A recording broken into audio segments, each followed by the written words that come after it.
Meus amados amigos, irmãos, muito bem-vindos. Este é um culto de adoração a Deus. Nós estamos aqui para compartilhar a mensagem, a palavra de Deus, levá-la até os lares das pessoas. Lembrando que igreja somos nós, não somos prédios, e nós podemos adorar a Deus em espírito e em verdade, em qualquer lugar, nas nossas casas, eu aqui, você aí. Então, que nós possamos todos juntos, em comunhão, adorar o nosso Deus e possamos dar uma olhadinha na sua palavra e crescer um pouco no entendimento e trazer algo de proveitoso para as nossas vidas. Vamos aproveitar esse tempo para refletir um pouco sobre uma passagem muito conhecida de todos. Efésios capítulo 2, do versículos 4 ao 10. Eu vou ler para vocês. Mas Deus, sendo rico em misericórdia, por causa do grande amor com que nos amou, e estando nós mortos em nossos delitos, nos deu vida juntamente com Cristo. Pela graça sois salvos. E juntamente com Ele nos ressuscitou e nos fez assentar nos lugares celestiais em Cristo Jesus, para mostrar nos séculos vindouros a suprema riqueza da sua graça, em bondade para conosco em Cristo Jesus. Porque pela graça sois salvos, mediante a fé. Isto não vem de vós, é dom de Deus, não de obras, para que ninguém se glorie, pois somos feitura dele, criados em Cristo Jesus para boas obras, as quais Deus de antemão preparou para que andássemos nelas. Essa passagem é muito conhecida, encerra um dilema que já acompanhou a igreja, ainda acompanha a vida de algumas pessoas, mas nós na Igreja de Cristo estamos bem amadurecidos com esta questão. Somos salvos pela fé em nosso Senhor Jesus Cristo. Isso é graça, é dom de Deus, é presente. Não é por merecimento, não é por esforço, não é por obras que a gente possa realizar. Mas como a própria passagem declara, nós fomos criados em Cristo para boas obras, as quais Deus de antemão, ou seja, antes de nós existirmos, antes de criar o mundo, Deus já havia preparado para que andássemos nelas. E essa parte especificamente traz um pouco de dificuldade. Algumas pessoas têm dúvidas e ficam em confusão. Quais seriam essas boas obras em que o cristão deve andar? Bom, eu conheço pelo menos dois tipos de pessoas, ou dois tipos de cristãos. Um grupo chamado de legalistas, eles gostariam que essas obras fossem as regras de obediência que Deus deixou para a humanidade, como se fossem um estatuto, o estatuto da igreja. Tem que obedecer e obedecer e obedecer uma série de mandamentos, de ordenanças. E uma outra parte, um outro extremo, são os liberalistas, os liberais, que pregam total liberdade, você pode fazer o que quiser, a liberdade é quase que absoluta. Bom, no meio termo disso nós vamos encontrar o equilíbrio, mas vamos tentar descobrir que obras são estas.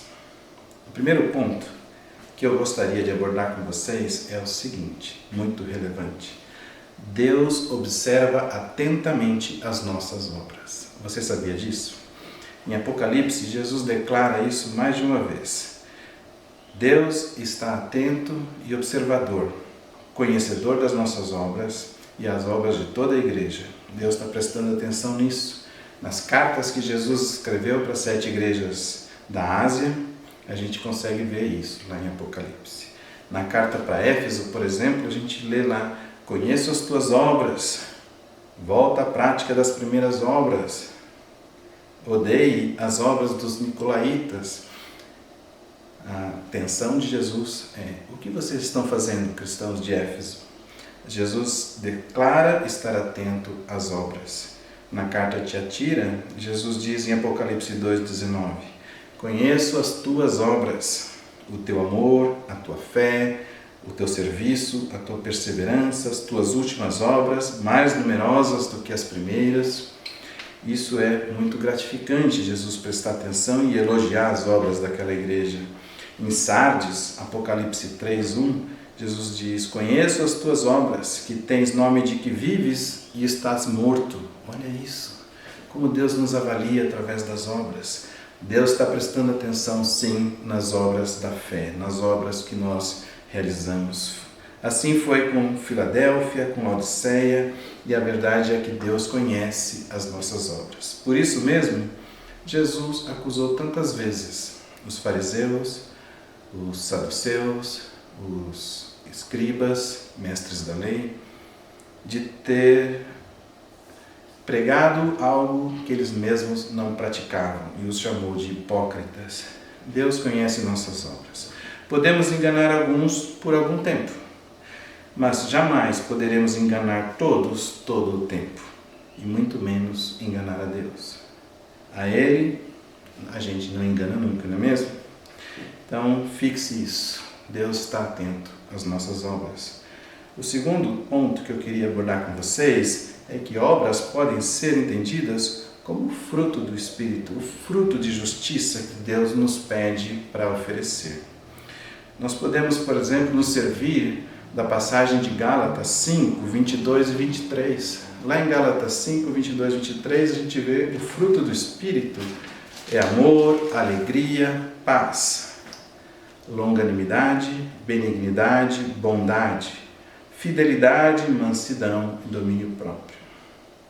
Entenda que longanimidade é aquela paciência santa, que mansidão tem a ver com humildade, e o amor, a alegria, a paz são atributos maravilhosos de Deus que Ele compartilha conosco. Podemos nos servir também do Sermão da Montanha, quando Jesus fala sobre as bem-aventuranças, como é que Jesus se declara, ali, a vida do cristão, a vida daquele seguidor dele. Ele fala, bem-aventurados sois, bem-aventurados os humildes de espírito, bem-aventurados os arrependidos que choram sobre os seus pecados, bem-aventurados aqueles que são cheios de sede, de fé, de justiça, de fome, de sede de justiça, ou seja, que querem que a vontade de Deus seja feita no mundo. Bem-aventurados os pacificadores, aqueles que semeiam a paz, que buscam a paz. Ou ainda, podíamos nos servir da carta de Tiago. Se você for lá olhar a carta de Tiago, é todo um manual, é bem um guia de conduta cristã. A carta de Tiago fala muito sobre vida, sobre a vida cristã, a vida do crente, como ele deve operar, agir, Ou seja, as obras nesse caso, nesse ponto, nessa perspectiva, estariam diretamente relacionadas ao homem interior. Como eu sinto, como eu amo, como eu me comporto, como eu realizo a minha fé. Essa transformação que vem a partir do conhecimento de Deus, a partir do conhecimento de Cristo, isso pode dar em mim um fruto. E esse fruto, então, essa manifestação exterior daquilo que acontece aqui dentro, que Deus realizou aqui dentro, isso pode ser, então, entendido como obras da fé. Tudo aquilo que a gente vai semear no mundo, externar ao mundo, que vem lá de dentro, dessa fonte a jorrar que Cristo nutre, que Cristo alimenta, essa transformação interna. Mas existe um terceiro ponto que eu gostaria de abordar com vocês, que é o seguinte. Se Paulo disse isso na carta de Efésios, será que na própria carta de Efésios nós não encontraríamos Paulo explicando melhor o que seriam essas obras? E é isso que nós vamos fazer. Nós lemos em Efésios 2 sobre essas obras. Somos salvos mediante a fé em Cristo Jesus e devemos andar nas obras já preparadas por Deus. Então, seria melhor que Paulo explicasse isso melhor, e é justamente o que ele faz. Vamos voltar lá para a carta e vamos acompanhar comigo a leitura. São diversos versículos, mas o que a gente vai perceber é que esses verbos que Paulo vai usando estão no imperativo. Paulo usa a linha do faça isso, não faça aquilo, faça assim, não faça assado, haja desta maneira, ou seja, as obras têm a ver com o agir cristão. E como é que é este agir cristão? Vamos começar lá em capítulo 3, no versículo 8. Olha que Paulo diz: a mim, o menor de todos os santos, Efésios 3, 8. Me foi dada esta graça de pregar aos gentios o evangelho das insondáveis riquezas de Cristo e manifestar qual seja a dispensação do mistério desde os séculos, oculta em Deus, que criou todas as coisas. para que pela Igreja a multiforme sabedoria de Deus se torne conhecida agora dos principados e potestades nos lugares celestiais, segundo o eterno propósito que estabeleceu em Cristo Jesus, nosso Senhor. Ou seja, a Igreja, os crentes, têm a capacidade ou a responsabilidade de serem testemunhas da multiforme graça de Deus. Nós vamos revelar ao mundo. Quem vai contar para o mundo quem é Deus? Jesus não vai voltar novamente para ficar pregando, andando pelas ruas das cidades e avisando sobre quem é Deus. Essa é a responsabilidade do cristão, essa é a responsabilidade da Igreja. A multiforme graça de Deus vai ser revelada, compartilhada através da Igreja. Ela tem essa responsabilidade. E quando a gente vai ali para o capítulo 4, no versículo 1, a gente vê Paulo, daí sendo bem direto. Ele escreve para os Efésios e ele diz: rogo-vos, pois, eu, prisioneiro do Senhor, rogo-vos, andeis de modo digno da vocação a que fostes chamados. Então Paulo está pedindo para que nós andemos em consonância, em harmonia, de modo digno com o chamamento que recebemos de Deus.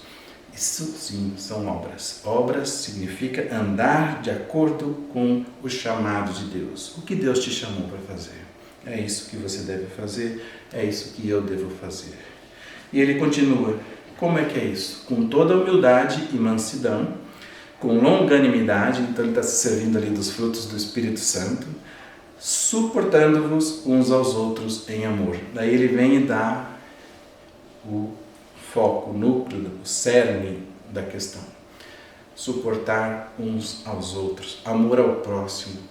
De todas as mensagens de Jesus, a que mais ficou, a que mais prevaleceu, sem dúvida, é a mensagem do amor ao próximo. E esse amor tem a ver com sustento. Não sustento só de alimento, sustento de dar suporte. Esse verbo, suportando-vos no grego, significa como uma estante, uma prateleira, está suportando, está dando sustentação, apoio. E ele diz, esforçando-vos diligentemente por preservar a unidade do Espírito no vínculo da paz. Ou seja, o cristão é um agente da paz. Isso não é natural, isso não é fácil, isso demanda esforço, e um esforço diligente. Isso tem que ser trabalhado. O cristão deve buscar semear. Ele é um pacificador, voltando lá para o Sermão do Monte. Ele tem que agir como um filho de Deus. Todos aqueles que são pacificadores são identificados como filhos de Deus. E a gente precisa entender isso. Ainda no capítulo 4, já no versículo 15, a gente lê: mas, seguindo a verdade em amor, cresçamos em tudo naquele que é cabeça, Cristo. Ou seja, nosso crescimento tem que estar orientado pelo nosso mestre, nosso professor, nosso Senhor Jesus Cristo, de quem todo o corpo, a Igreja, bem ajustado e consolidado pelo auxílio de toda a junta, segundo a justa cooperação de cada parte, efetua seu próprio aumento para a edificação de si mesmo em amor. Ou seja, a Igreja tem o propósito de trabalhar o mundo, anunciar as boas novas de Deus, mas também de se autoalimentar, de se edificar, consolidando pela justa cooperação de cada parte, de cada membro. Nós nos constituímos família de Deus e então vivemos como família, dando suporte, apoio, incentivando, dando crescimento, cuidando uns dos outros. Isso são obras da fé. Ainda no capítulo 4. Vos renoveis no espírito do vosso entendimento e não vos revistais do novo homem, criado segundo Deus, em justiça e retidão, procedentes da verdade. Então, vos revistais do novo homem, criado segundo Deus. Nós temos que cuidar disso. Aquele que furtava, não furte mais. Aquele que mentia, não mente mais, não minta mais. Fala cada um a verdade com o seu próximo. Não saia da vossa boca nenhuma palavra torpe, somente aquela que seja boa para edificação. Sede, pois, imitadores de Deus, já estamos lá no capítulo 5, como filhos amados, andai em amor, como também Cristo nos amou. Ainda no capítulo 5. Não andais como necios, mas sim como sábios. Procurai compreender qual a vontade do Senhor. Enchei-vos do Espírito, ao invés de se embriagar com vinho. Fale entre vós com salmos, hinos, deem sempre graças a Deus. Isso são obras da fé.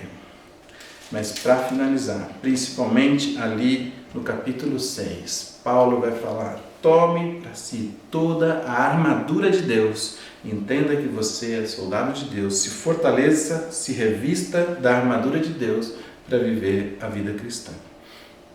Então, ali no capítulo 6, ele diz, já a partir do 13, tomando toda essa armadura, você pode resistir no dia mau. Esteja firmes, cingindo-vos com a verdade, vestindo-vos da couraça da justiça, calçando os pés com a preparação do evangelho da paz, embraçando o escudo da fé, tomai o capacete da salvação e a espada do Espírito, que é a palavra de Deus. É com ela que nós duelamos as doutrinas, os ensinamentos, o que é certo, o que é errado, é através da palavra de Deus. Ela é a espada do Espírito. Então a vida do cristão, com toda oração e súplica, orando em todo tempo e lugar no Espírito, é uma vida de oração, de testemunho, uma vida de manifestação de toda a transformação que aconteceu dentro de si, por causa do amor de Jesus. Para finalizar, gostaria de frisar alguns pontos. Primeiro, somos salvos mediante a fé. Segundo, Deus está atento às nossas obras.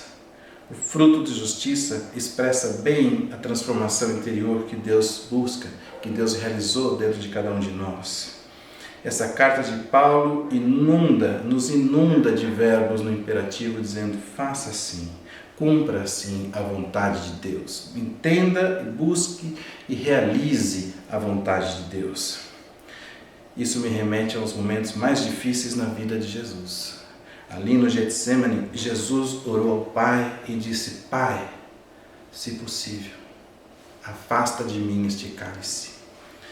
E ele finalizou dizendo: mas não seja o que eu quero, e sim o que tu queres. E foi assim que foi feito.